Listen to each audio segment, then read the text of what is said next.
Then I will call our meeting to order. Yay. So, Jim, we'll have the minutes of the last meeting, please. All right. The Goingsnake District Heritage Association meeting was called to order by President Jack Baker at 10:01 a.m. with 33 members and guests present virtually. 57 people have viewed the YouTube video. Secretary Jim Terry read the minutes of the December 18th meeting and they were approved as read. There was no financial report. Vice President David Hampton made a motion to postpone nominations for officers until our February meeting. The motion was seconded and approved by unanimous vote. Jack Baker announced that Maribel Chase is back living at home after several weeks in physical rehab. Since Jack's presentation today is primarily from the Moravian records, he introduced Jeff Long, originally from the Salem, North Carolina area, who lives in Bethlehem, Pennsylvania, and is writing volume 11, Records of the Moravians Among the Cherokees, and Peggy Carter, who is on the Moravians Archive Board. Jack mentioned how our Zoom meetings have allowed people from all over the country to attend our meetings and give presentations. Becky Hobbs told us that on January 23rd, they'll be doing a table read of Nandy Heath for Broadway producers and financial backers. She praying all goes well so they can bring Nancy Ward's message of hope and peace to today's world. She acknowledged and thanked David Hampton for everything he's done over the years. Jack's presentation, Rebuilding a Nation, 1839, told about events happening during this time of rebuilding, the prominent leaders, wildlife, and plants in the new Cherokee Nation, the Moravian missions, and maps showing the waterways, roads, forts, and mission locations in the new nation. Jack adjourned the meeting at 11:15 a.m. Okay. Thanks, Jim. Are there any additions or corrections? Not, I'd entertain a motion that they be approved as read. I so move. I second. Okay. All in favor say aye. Aye. Okay. Motion passed. Our treasurer, Ruth Faulkner, fell, and she's in rehab right now, but it's due to be released on Wednesday. So hopefully she'll have our report next month. Did she fracture anything or? She didn't say. It was very, very brief. Okay. Just that she had fallen and that she's in rehab and will be released next Wednesday. All right. Okay. And we're awfully glad to have Maribel back with us. And she has her Cherokee moments for us also. Yes. Yes. You want that now? Yes, please. Oh, all right. What I chose today for my Cherokee, first of all, I want to thank all of you who sent cards to me. You never know what that meant to me, and I so appreciate it. My Cherokee moments for this morning is in conjunction with Black History Month, relating to Cherokee, of course. This is taken from Indian Pioneer History, S-149, James R. Carcellawi, field worker, Monday, July the 25th, 1837. Interview with Eliza Hardrick. My name is Eliza Hardrick. I live at 320 3rd Street, Veneta, Oklahoma. I was born at Salina, Cherokee Nation, Indian Territory, in October 1860. My father's name was Mose Hardrick Ross, and my mother was named Patience Ross. My grandfather's name was Silas Ross, and my grandmother's name was Winnie Ross. We all belonged to Lewis Ross before and during the Civil War. There were so many slaves who belonged to Lewis Ross, who had my father's name, Mose, that he accepted the name of Hardrick. And after he was set free, he just kept the same of Hardrick. That kept me from drawing land during the rest of the slaves of the Cherokee people. Ross ships boatload of slaves. My grandfather told me it was about 1838 that Lewis Ross chartered a boat and shipped 500 slaves from Georgia to Fort Gibson, Indian Territory. He said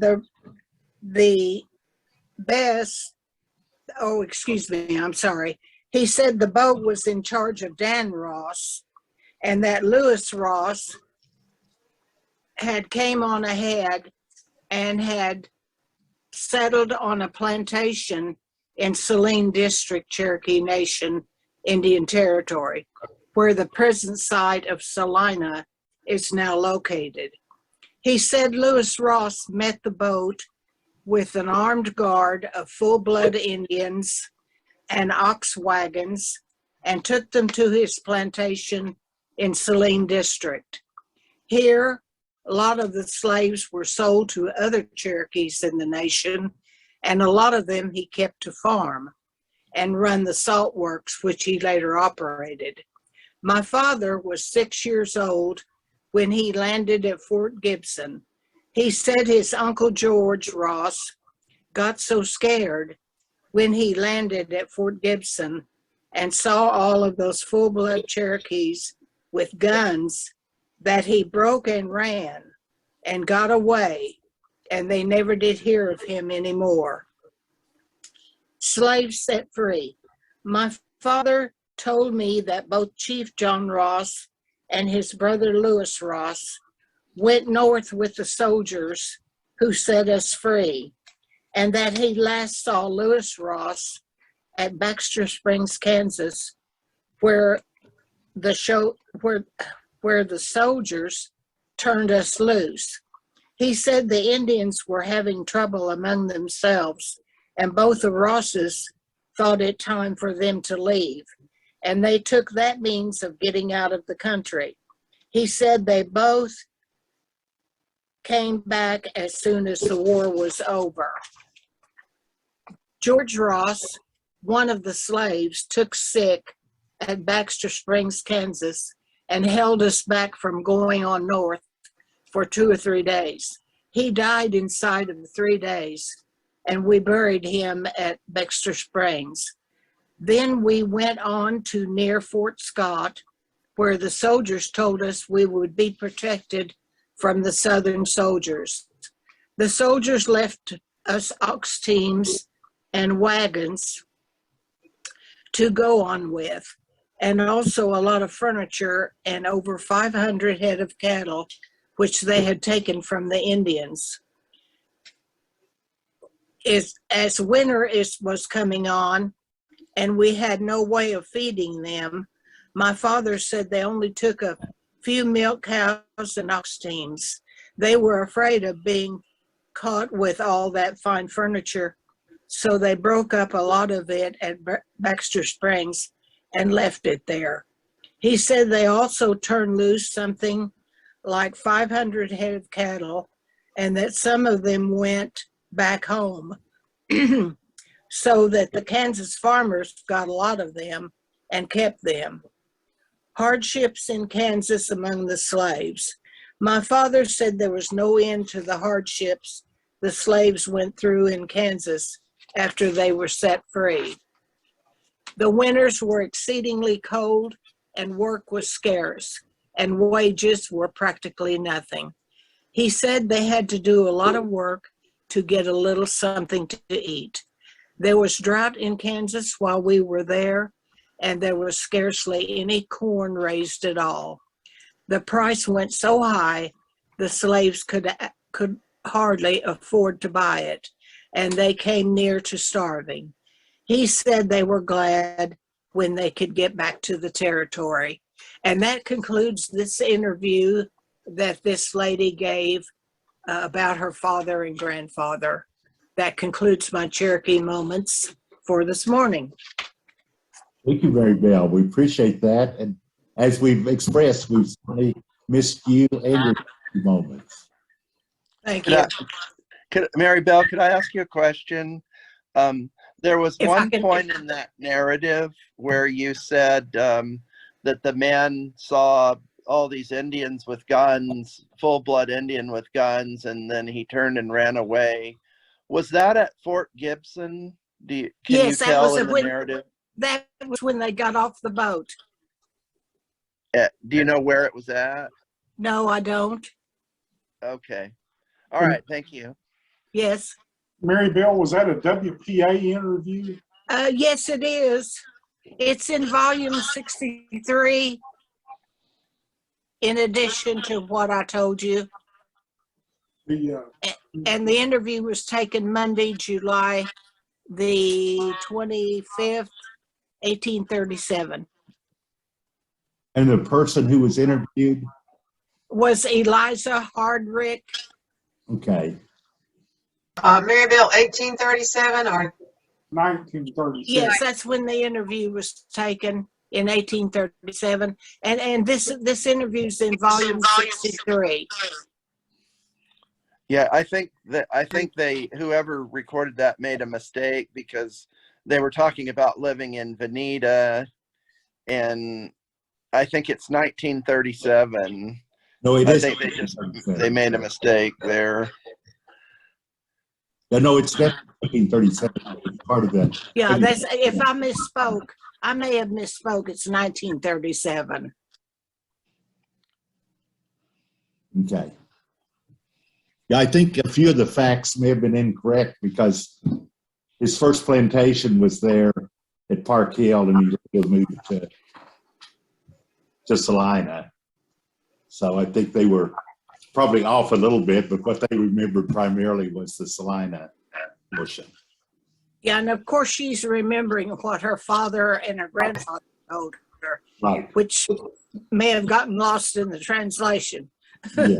Jack, Yes. the Moses and Patience were at Hunter's home when the war started. Lewis Ross had sent them there. And they had 4 children at the time, 2 of whom disappeared during the war, and then there were more children born. Okay. Thanks, Shirley. Shirley, didn't Lewis Ross send slaves here earlier? I think I recollect seeing somewhere that he sent a load of slaves to help Rich Joe Vann farm in Weber's Falls in those transition years. I don't know about that. I just know that I think Lewis Ross was parceling out some of his slaves to some of his children, because in the Indian Pioneer Papers, other children that belong to Lewis Ross that are with William Potter and Mary Jane Ross. Another one talks about Araminta Ross Van. So some of these slaves were probably old family slaves that he was dispersing to his children. Anyway, it's complicated. But it is interesting. Okay. Thanks once again, Mary Bell. Yes. Okay. For old business, we had moved our election of officers to this month.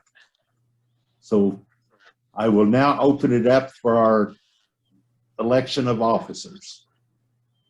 Are there any motions?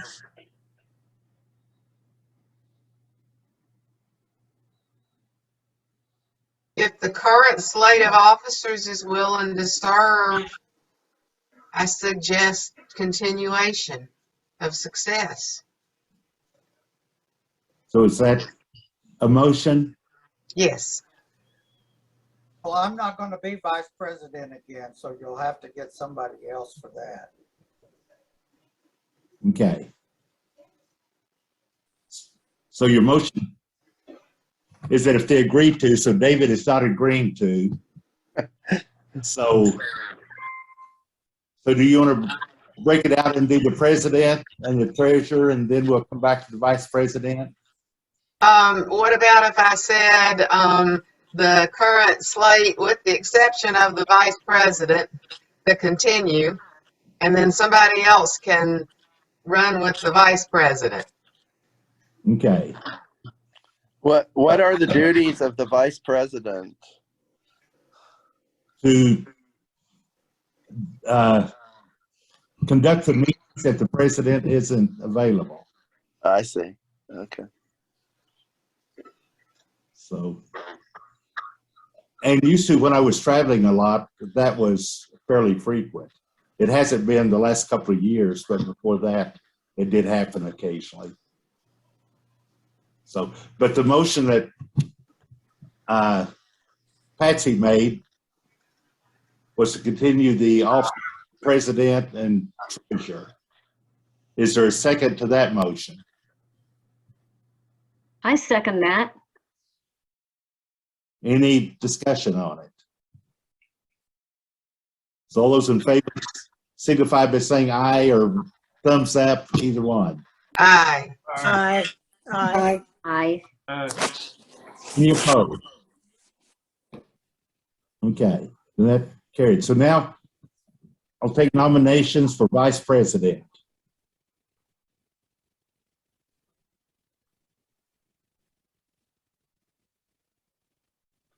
And Billy, did your question indicate possibly a willingness to serve? I think so, but I also was wondering if maybe I need a few more grizzles in my beard maybe before I'm ready to be in a leadership position. I don't know. I'm still rather new, but if certainly I'd like to help, and I'm hoping that I don't have this conflict anymore between my Cherokee cornstalk group and this group. So if I know for sure that's the case, I'd like to help you out in any way I can. I was also going to talk to Luke and see or whoever's in charge of Facebook, and ask if they still needed any help. I'm doing that now. Okay. All right. So that's good. You have. Are you right. accepting the nomination for vice president? Yes. So if I understood what that means, I would need to host the meeting in your absence, which means I would need to know the specifics about how to call the rules of order and all that thing. Assuming somebody could help me learn that, sure, I'll accept the nomination. So Jim, was that a motion? Yes. Is there a second that Billy will be vice president? I'll second it. Okay. Any further discussion or any other nominees? Well, all those in favor signify by saying aye. Aye. Aye. Okay. Board, Billy, as vice president. Okay. Okay. Do we have any other old business? Or do we have new business or announcements about what's been happening? I would like to hear how Becky's reading went. Well, thanks for asking. It went really well. The Tanager Entertainment guys were there, and we had two more other Broadway guys there. David got to see it.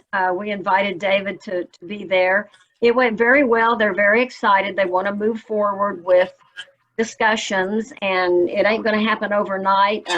It's going to take quite a bit of seed money, which, as I understand, everything that goes to Broadway does.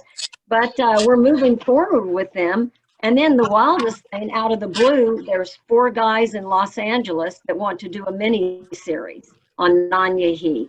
And they found me through Angels Among Us, because they were talking to me about doing something with Angels Among Us as a mini series. But I said, you know what? I got this musical, but man, it would make a great mini series. So they're on fire. And I think, I'm pursuing both avenues because you never know which one's going to turn out. And I won't turn anything down. An opportunity for Nanyehi, I'm there. That's So wonderful. That's thanks for wonderful. asking.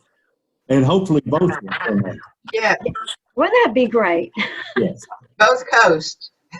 Yeah. I know the Cherokee Nation had opened up an office for film in Oklahoma, so they're Oh, probably yes. also willing to partner with you if you get something going like that. Oh, yeah. I've been talking to Jen Lauren, and everybody's excited. And they also, they ran an article on Chief Hoskin and the Oklahoma Cherokee Nation Film Incentive in the LA Times. The word is getting out far and wide. And as you guys know, lots of things are happening now in Oklahoma.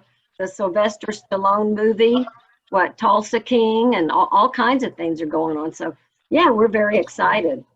We'll definitely be working with the Cherokee Nation.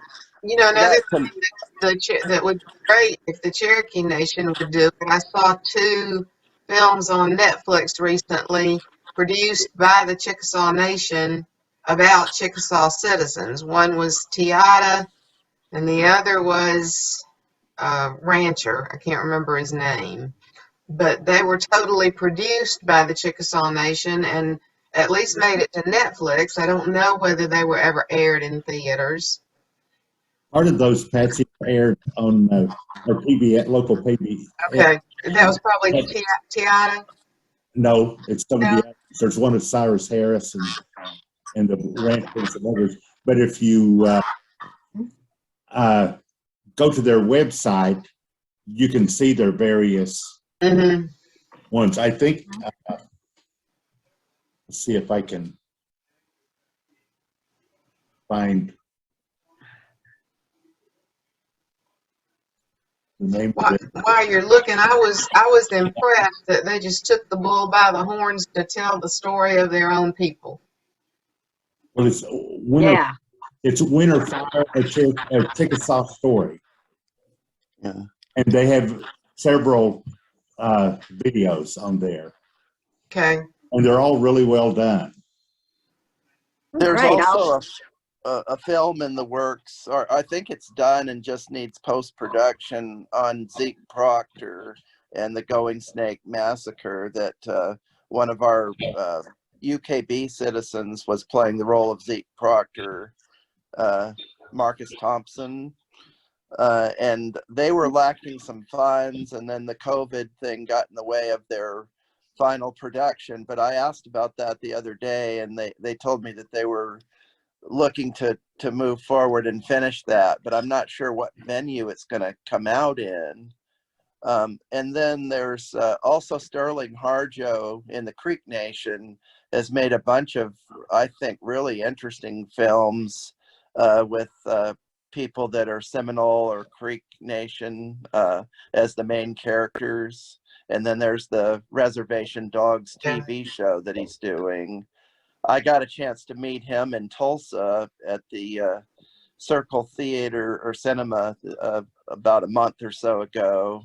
And there was also a Cherokee Nation group of people that had produced a short movie that had been at Sundance and featured this year. And they showed that movie, and Sterling Harjo was there and introduced the people, I think Kaylee Gonzalez and her sister and one other lady that were all Cherokee Nation people that had produced a film about how we utilize our culture and food and in trying to carry on in the future and hand it down to the new generations. Okay, good. So there's a lot going on actually in film in the state of Oklahoma and with the tribes. Yes, there is. And we're glad to see it happening. Do we have any other announcements? Well, just one other one, Wildfire, a movie that has a Cherokee Nation person named Kelly Pruitt as one of the people, and Tommy Wildcat. That's releasing in April. It stars Anne Heck, and it's about what they're calling a Cherokee ghost horse, but also based on the Michael McDonald country song called Wildfire. So that's releasing in April, and it was filmed here in Tahlequah. Okay, very good. Okay. Do we have any other announcements or any new business to cover? Curtis, do you or David want to announce when the spring meeting for the Oklahoma chapter Trail of Tears will be? The spring meeting will be Saturday, April 23rd at Tahlequah. Okay. Very good. Is that going to be at the casino, conference center? David, what area is that in? Yeah, that's at the Toga Center at the casino. It's starting at 10 o'clock, and Anita Finger-Smith is supposed to be coming from North Carolina to speak about the genesis of the Eastern Band. Okay. If we don't have anything further, it's my pleasure to introduce our speaker for the day, Dr. Brett Riggs from Western Carolina University, who's the authority on the Trail of Tears, and particularly our Cherokee families, and certainly the Cherokee families from North Carolina, be they Eastern Band or members of the Cherokee Nation. So it's my pleasure to turn it over to Brett. So at Jack's request, I'm going to sort of reprise a talk that I did a couple of weeks ago for the Remember the Removal Riders. And I've done this in Cleveland, Tennessee. And some of you, I think, have seen this before. So, we'll try to bring some new things into it. But I undertook a project just a few years ago for the National Park Service to do sort of a reconnaissance and reconstruction of the whole Fort Cass and area and the Cherokee Immigration Depot that was there. And this is really ground zero for the Cherokee removal. This is the command central where Winfield Scott was positioned, and half or more than half of the citizens of the Cherokee Nation, excuse me, ended up at this immigration depot. So we tried to sort of reconstruct that landscape and see how it fits with the contemporary landscape, and then using some archaeological techniques, try to identify some of the resources on the ground there, just as a basis, because very little had been done there around Fort Cass and the immigration depot. Although I do have to credit a lot of work on the part of the people at the Hiwassee River Heritage Center. And they were, I think, really the motivators behind this effort. So this area is located along the Hiwassee River in eastern Tennessee, from Calhoun and Charleston, south almost to Cleveland, Tennessee. And it's an area that was set aside by the U.S. Army to really as a containment area for the Cherokee prisoners who were brought in after arrest from folks' homes. This was one of 3 immigration depots that was set up. And of course, initially, the Trail of Tears, the NPS Trail of Tears, was configured to begin at these immigration depots. Now, since 2009, that's extended back into the homelands from these immigration depots. These were really the focus of attention in the early efforts to document and then recognize the Trail of Tears. The area that I'm talking about is here, again, in East Tennessee, around Charleston. And this was an area, I apologize every time. Poor old Tommy Wildcat keeps getting arrested over and over and over again. But, you know, when Cherokee folks were arrested at their homes, they were taken into local forts or around local forts by troops, state militia in many cases, but also some federal regular troops. And then from those locations, they were increasingly, they were put together into larger and larger groups as they got funneled into the command centers in the local states. And then they marched from these places like Fort Butler in North Carolina, which was the central gathering point in North Carolina. They marched then to typically the closest of the immigration depots. There was one at the agency, there was one at Ross's Landing, and then there was one at initially at Gunter's Landing in Alabama that shifted to Fort Payne. So folks began their journeys, you know, from their homes, and they were put together in larger and larger groups as they got funneled in through these forts and assembled into contingents to then come into these immigration depots. And as I said, there were 3 immigration depots initially, being Gunter's Landing and Ross's Landing, Fort Cass, and the one at Gunter's Landing then shifted to Fort Payne. These were all on the margins, kind of the northern western margin of the old Cherokee Nation. So they were right in spots where the military and the agency, the Superintendent of Immigration, could get could serve with boats for river travel, because the initial plan for the deportation of Cherokee citizens was by water, to move everybody either by steamboats or steamboat-towed flatboats or other types of river boats to descend the Tennessee River, and then on that whole trip, you know, extended trip that takes you all the way into Oklahoma. The Cherokee Agency, the Fort Cass was established at the site of the Cherokee Agency. That agency had been there since 1820. It was established by Return J. Meigs, and it operated, you know, sort of as the liaison point between the federal government and the Cherokee Nation from 1820 until 1836, when it was decommissioned as an agency and shifted straight into the operation for Cherokee deportations. We were really fortunate to have this map, this incredibly detailed map that was drawn, completed on July 11th of 1838 by this guy named Henry Prince.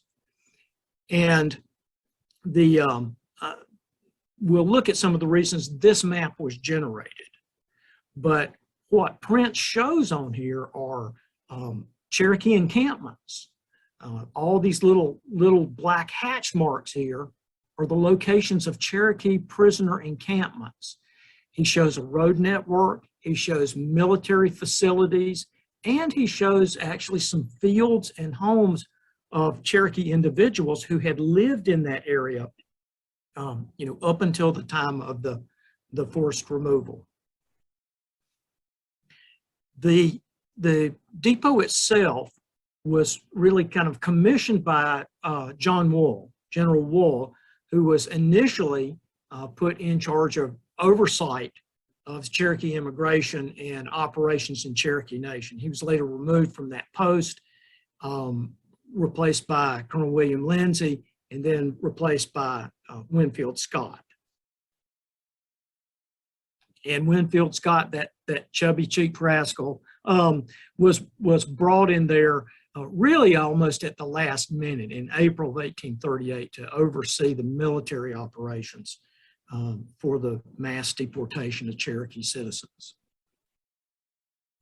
So as I mentioned, initially the plan was that everybody would debark from these locations at Fort Cass on the Hiwassee River and Ross's Landing and Gunter's Landing on the Tennessee River, and descend the whole Tennessee system, you know, and then, you know, ultimately out to the Ohio and the Mississippi descent, and then ascend the Arkansas system. But what happened, there were a couple of things that sort of threw that plan off kilter.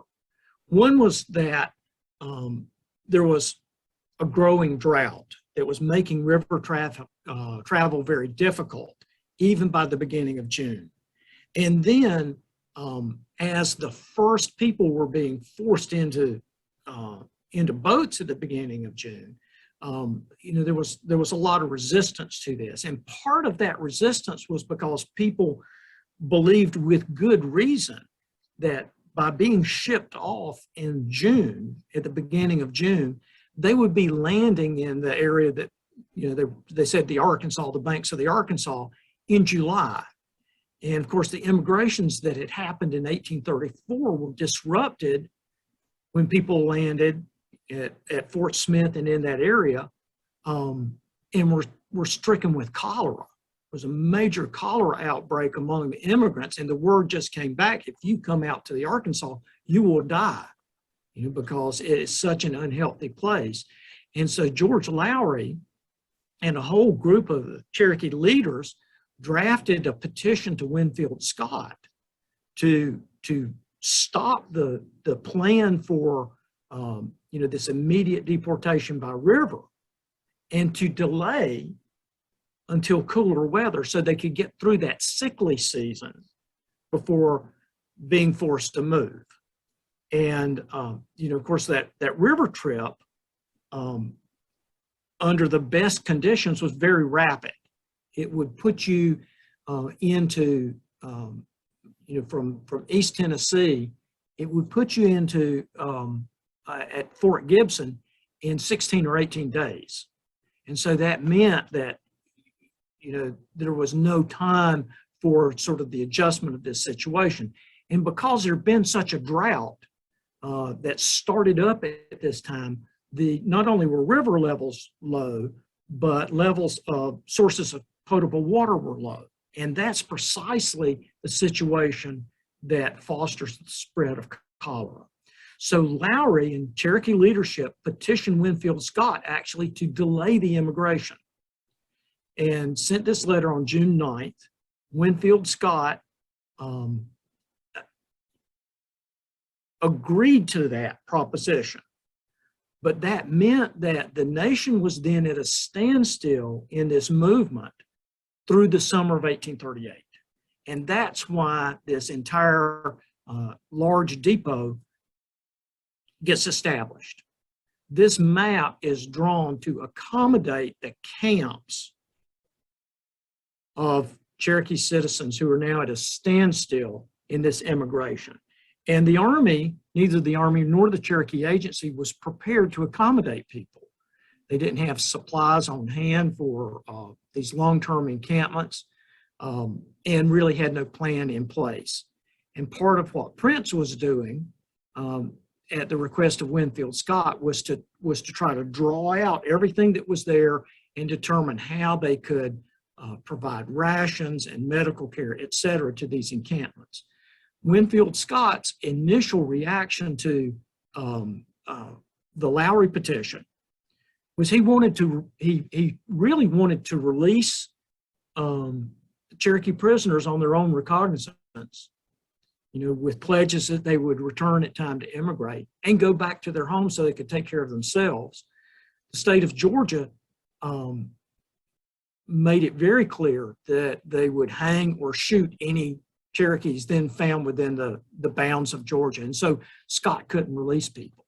And so everybody got stuck at these immigration depots and a few other camps that were around for then the summer of 1838. Henry Prince, this is the guy who drafted our map.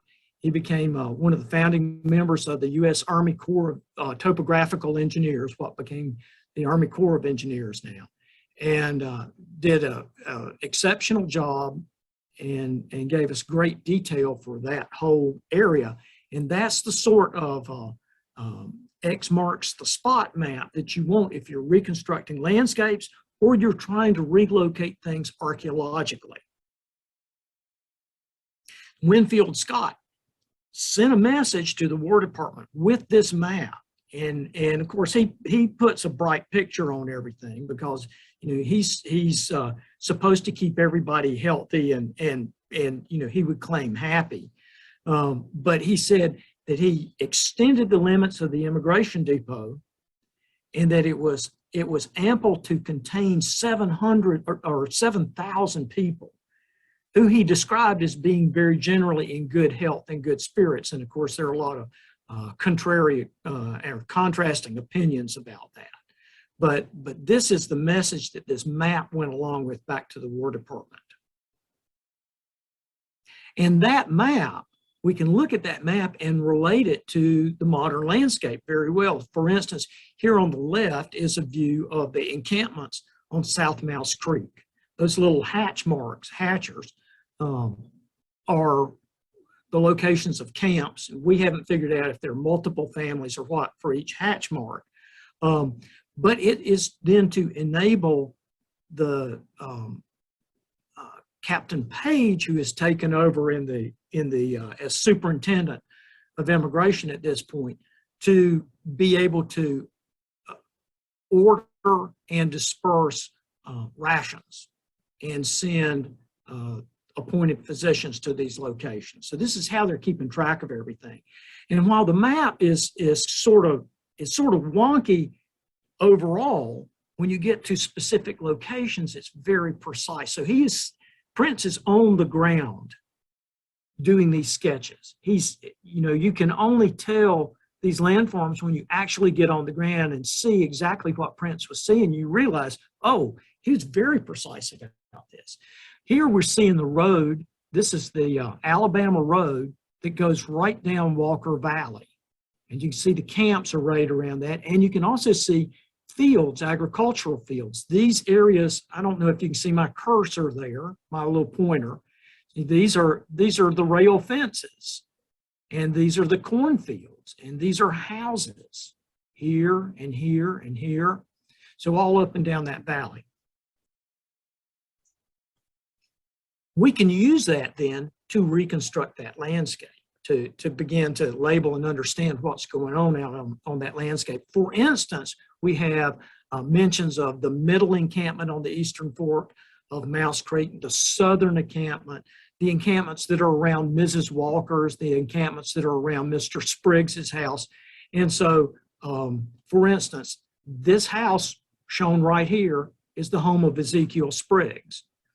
We know because he actually takes up that land in 1836 when they begin to open it up. And just to the north of that house is the Spriggs Cemetery.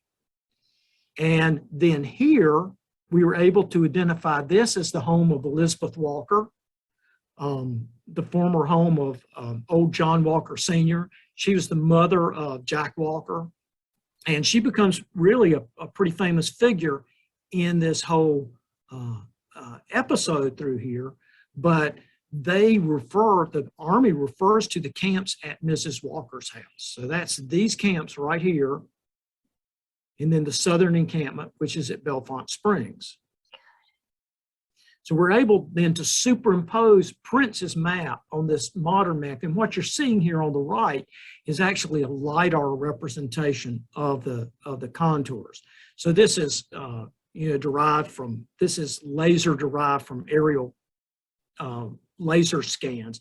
And it gives us a really precise representation of the topography to the point that you can see things that are, like 1 foot difference in height across there. So this makes a really good tool for finding old roads and other features of the landscape. So there's a number of different kinds of features that were represented on Prince's map. So first we see military establishments that are there. We see the Cherokee Agency. There are also Cherokee civilian occupations that are represented on this map. So they're both domestic and commercial sites. And there are Anglo-Americans out there. There are whites out there as well. And then there's a whole infrastructure, that mostly being roads and ferries and grist mills that are on that landscape that are represented on Prince's map.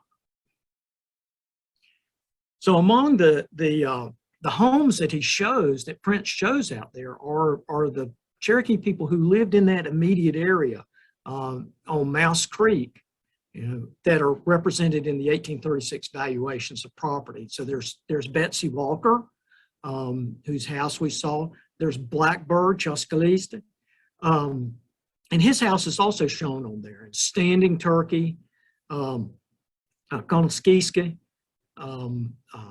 Tobacco John, his house is shown on there. And then Lewis Ross. And Ross's house and store are shown on the map, not identified on Prince's map, but shown there. Lewis Ross, that Mary Bell was just talking about, he resided there across from the Cherokee Agency in that reserve, and had, expansive holdings out there, including this big, 40 by 27 foot, 2-story house, really fine house for Eastern Tennessee at that time. It was valued at $3,500. And then he had a brick storehouse, a 2-story brick storehouse that's valued at $3,000. As well as he really operated one of the ferries, the primary ferry that crossed the Hiwassee River there, and that had a long history going back to the Walkers. He had a gin house to gin cotton. So he had a whole commercial complex there in that area. And this is a photograph of the Barrack Hotel, which occupied the Lewis Ross house. So S.S. Barrett moved into the Lewis Ross house and established a hotel, which Ross himself had used this, as they called it at the time, a house of entertainment, basically boarded Army officers there at that house. And it's a 2-story house. This is weatherboarded, and it matches very, very well the description that was done in 1836.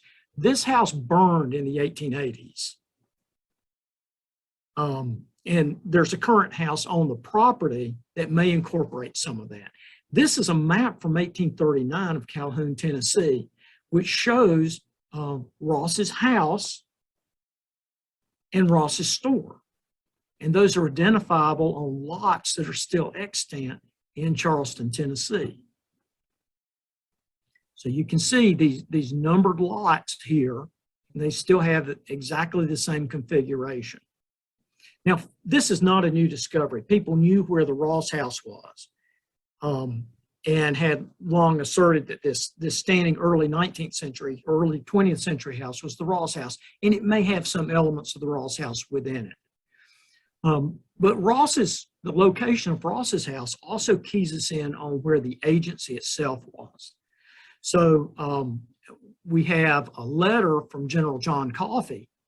In 1829, he says he returned to his lodgings at Mr. Lewis Ross's, distant from the agency office about 200 yards.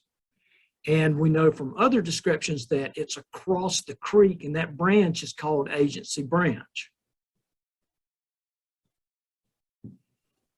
And so if you look at that in terms of the modern landscape superimposed on these LIDAR maps, then we can assert the location of the agency and the agency complex just across the branch there. And there's a description of that complex that was done when the agent, Hugh Montgomery, moved out and turned the facility over to B.F. Curry, who was then the superintendent of immigration. He talks about the houses and outbuildings there and some of the contents of that agency structure.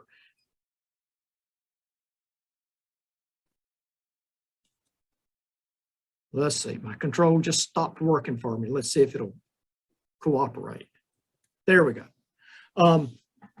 There are also the homes of Cherokee citizens that were out on the area that got encompassed by that immigration depot, like Blackbird's place. And in his claims, in his testimony, we have the valuation of Blackbird's home and property, but he also gives testimony about how he lived near the Cherokee Agency, and he was forced to leave his house and go into the camps, even though he lived right there. Where the soldiers said that if he didn't go into the camps, they would arrest him and put him in the brig. So he had to leave his home, and when he did, he left all his corn crop, and then everybody moves in and starts gathering the corn.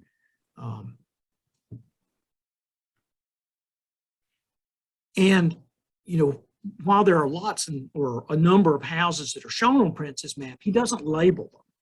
And so trying to find Blackbird's house on there, we made reference then to a map that was done by the U.S. Army Corps of Engineers in the 1890s of the river. And right there, they show a place called Blackbird Shoals, just downstream from Charleston. Blackbird Shoals, which folks thought was just named for, you know, the bird blackbird. But in fact, Blackbird Shoals is right here, and it's named for the individual named Blackbird. Right there. And that was Blackbird's house. Tobacco John, you know, was Tobacco John was Blackbird's father-in-law.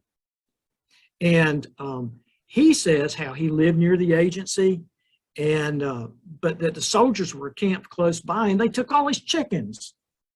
And then the Cherokee folks who were encamped close by got all his corn. So he is looking to the U.S. government to compensate him for his chickens and his corn there. There's another feature of the map that I really had never paid any attention to, even though I looked at the map for a long time, and that was these two bars. When you look at the key to the map, it says cantonment, immigration cantonment, Cherokee cantonment. And they're talking about a facility that was established as early as 1832. This was actually the center of Cherokee immigration, not the agency so much as this facility that was set up at what was actually the steamboat landing on the Hiwassee River there. There's a little bar here, and every time I move it out of my way, then my control stops working. There we go. There's a description of this by Joseph Harrison. This was actually a pretty big facility with these row buildings. You know, so it's got rows basically of apartments that are set up, and these were 4 square. And then there was a blockhouse that was established there by Georgia militia, who had been brought in by B.F. Curry, and the Georgia militia was run out by the Tennessee militia in this big event there. And then there was a commissary house that was run by Temple and Ross. So this was actually a pretty big deal. And this was the encampment that the final detachment that left by water, the drain detachment, the John Ross group were here and then went down to the steamboat landing. And Harris says that fuel could be had in any quantities, that it was a quarter mile from the agency and a half mile from town. So this was, this was a central point in that immigration depot. Now, Jack shared with me parts of Wiley Lowry's diary, and Wiley was just traveling through. He was a traveling peddler, and he came through the agency right at the time when they're gathering everybody together there. So he talks about what that area looks like. Crossed the Hiwassee River on the ferry, paid 25 cents to do that, got into the agency, and he says the houses here are all cabins. There's stores that are set up. So this was a bustling little kind of boom town that was set up really to capture the funds that Cherokee citizens, now prisoners, were receiving for their property, lost property, and their abandoned farms. They were getting cash payments for that. That was really the only cash there was around anywhere, because the U.S. was in the middle of a banking crisis and an economic crisis, and it was hard to get a hold of any cash, and everybody was trying to get the Cherokees money. So they all just flock into this place. There's tailors and silversmiths and blacksmiths set up just trying to sell their goods and services. And this was the place that steamboats had come up to previously, but because by June 30th, the water was so low, they were just all beached. So Prince shows a bunch of military establishments out there, primarily Fort Cass, a troop encampment near Fort Cass, Fort Foster, which is down to the south at Rattlesnake Springs, and Camp Worth that's there, and then a couple of other military encampments at the sort of the corners of the depot. Fort Cass was built on the orders of John Wool. And we don't know a lot about what it looked like, except we know from those orders that it was a picketed, that is a stockaded facility. It had a blockhouse at each corner, and it had an ordnance store in the middle of it, basically a magazine and ordnance house in the middle of that. So the blockhouses would probably look similar to the blockhouse at Old Fort there that you see at the upper right.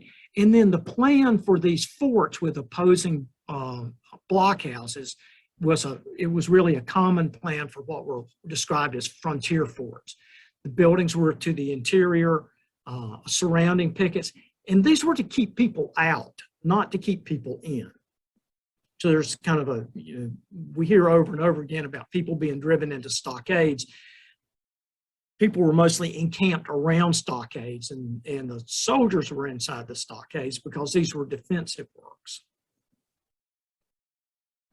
The location of Fort Cass, we're able to assert that on the modern landscape there in Charleston, Tennessee, because of the way Prince draws the thing. In his drawing, you can see there's really this unusual geologic feature, this heavy hatchered area, and that corresponds with this sinkhole that was cut in half by the Hiwassee River. But that's this huge depression here that he shows Fort Cass as being right on the brink of it.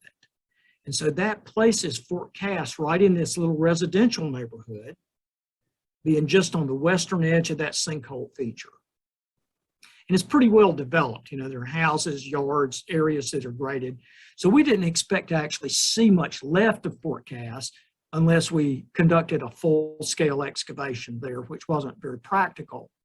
But we went out there and we used ground-penetrating radar so that we could actually map things below the paved surfaces and in yards. And what we saw, this sort of rainbow-colored splotchy thing, is the area we covered with ground-penetrating radar.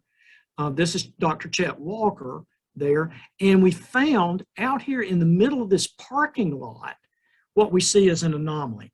Basically, it was a big square hole that had been filled in, covered over with asphalt. And that probably corresponds to the powder magazine.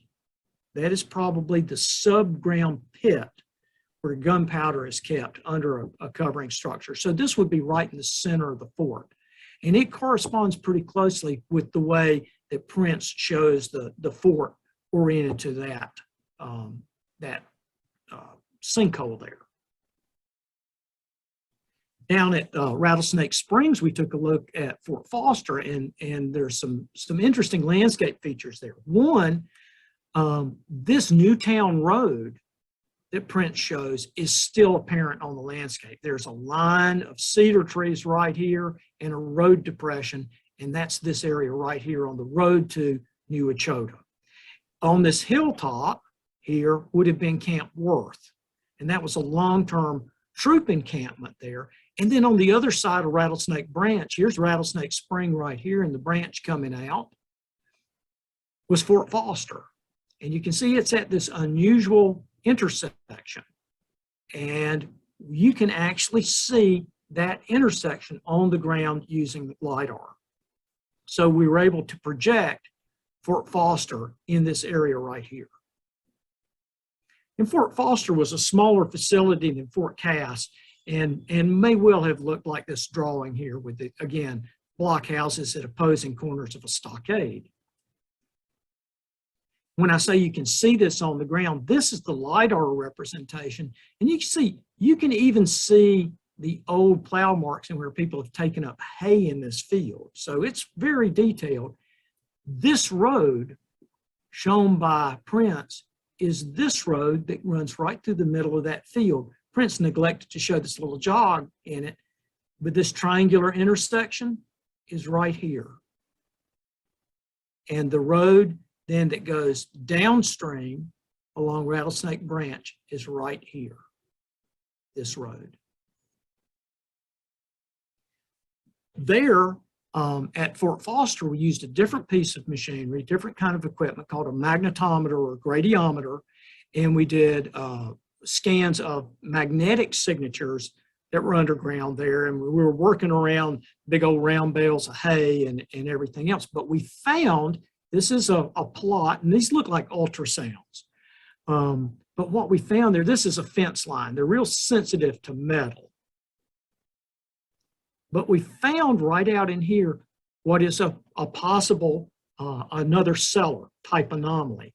And Mr. John Moore, who owns the property, and is the 5th generation of Moores to own that property there, said that when he was young, and he's in his 80s now, that his grandfather had torn down a log barn that stood right there. And I said, well, what did it look like? And he said, well, it was a cantilevered log barn. And he said there was a big cellar under it. And I said, did you ever see a cellar under a barn before? And he said, nope, that was the only one. That was the blockhouse.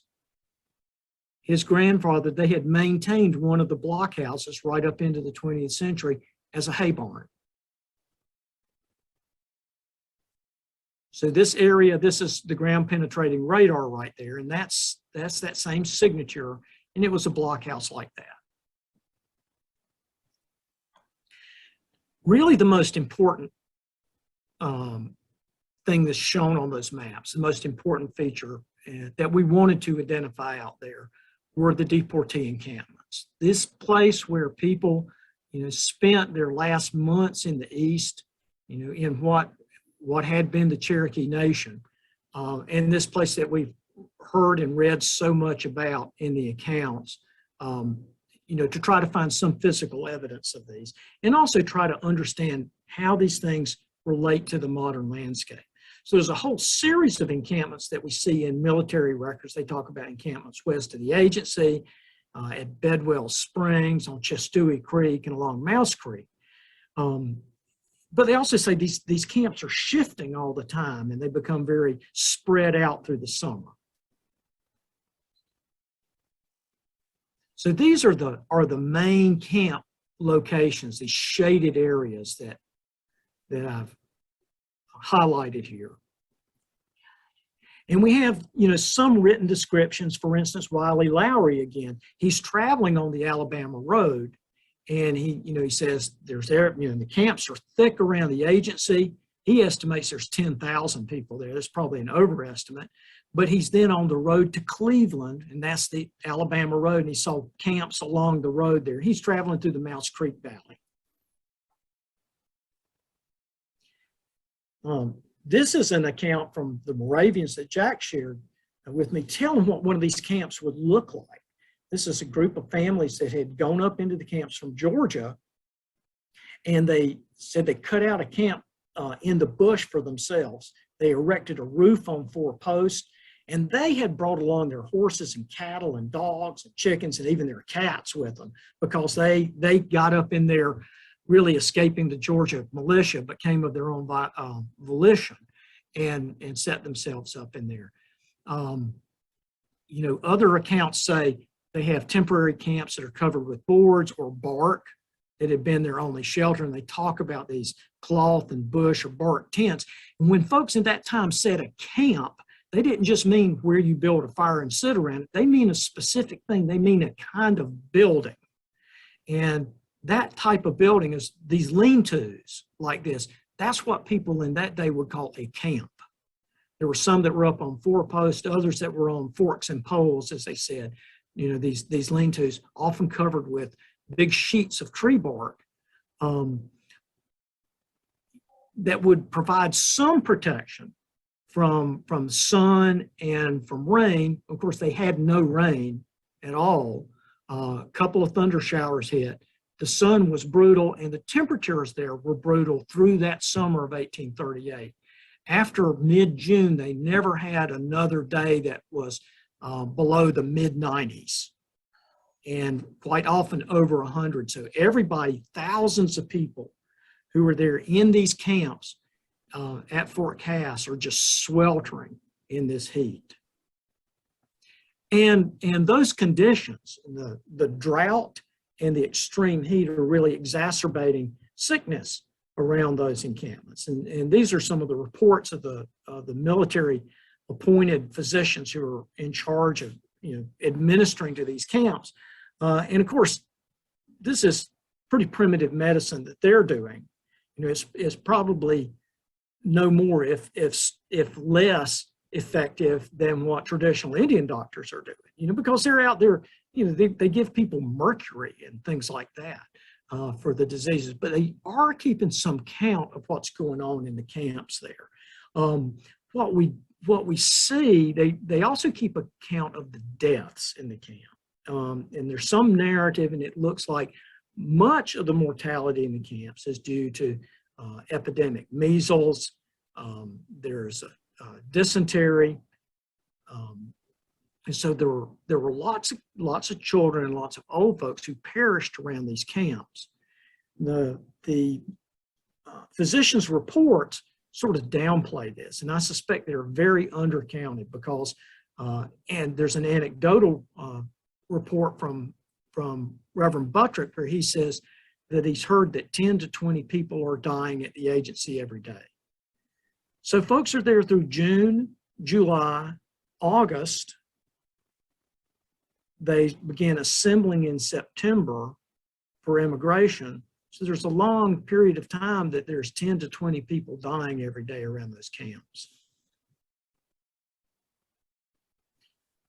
And Dr. Jordan talks about the illness there in the camps on Mouse Creek. And those were the Equoy camps of folks from the North Carolina mountains. And we know that a lot of the folks were sick when they were arrested. They had whooping cough, they had dysentery, and he talks about a number of whom had died since they came here. But we have another account, and this is from Camp Ross, which is actually to the south at Cleveland. And they report that there's upwards of 30 people who are buried at the foot of the encampment. And but that if the ratio of that is the same at other camps, he says the number of deaths has been much underrated. And this is a military officer. He says within 2 days, there have been 10 applications for coffins for him. So this was really the place where the vast mortality, I believe, the really tragic mortality in the Cherokee removal took place, was in these internment facilities over those months and months and months stuck there. There's also other abuses that are going on. This is a place where Cherokee folks are brought together and white folks are preying on them. The soldiers, the volunteers are preying on Cherokee women. They're trying to go in the camps and pull women out for, as they would say at the time, indecent liberties. We see an account that Buttrick gives where these volunteers have gone in the camp to find women and girls, and the women run them out, chase them out. There had been a military police that got established after an incident in the camps there at the agency. And Winfield Scott himself says that they were overrun with gamblers and con men and other kinds of desperados trying to get Cherokee money. And that was the job of the military police and later a Cherokee police force that was set up to keep order in the camps and to get rid of these scoundrels who were preying on Cherokee prisoners. We did make an attempt to find these encampments on the ground. You can imagine there wouldn't be very much to see if people just have camps that are on the surface of the ground and they didn't bring anything with them from home to speak of what they could carry on their backs. But we went out to look at some of these locations that are shown on Prince's maps. There's an encampment at Chautauqua Creek, for instance. And here on his map is shown a spring head. You can see it on this aerial view. It's this spring right here. And this camp is along this little ridge top here. We went out on that ridge top and undertook a metal detection survey and a gradiometer survey of that area. And we found nothing. even though it was very explicitly mapped, we found nothing that we could relate to that period in 1838, to the summer of 1838 when people were out there. We found later stuff from when this was a farm. And it turned out that all of the soil from this surface had washed off of the hill. It had been intensively farmed for cotton, and there was more than a foot of soil that was gone. And with that, all of the physical evidence of those encampments slid down the hill.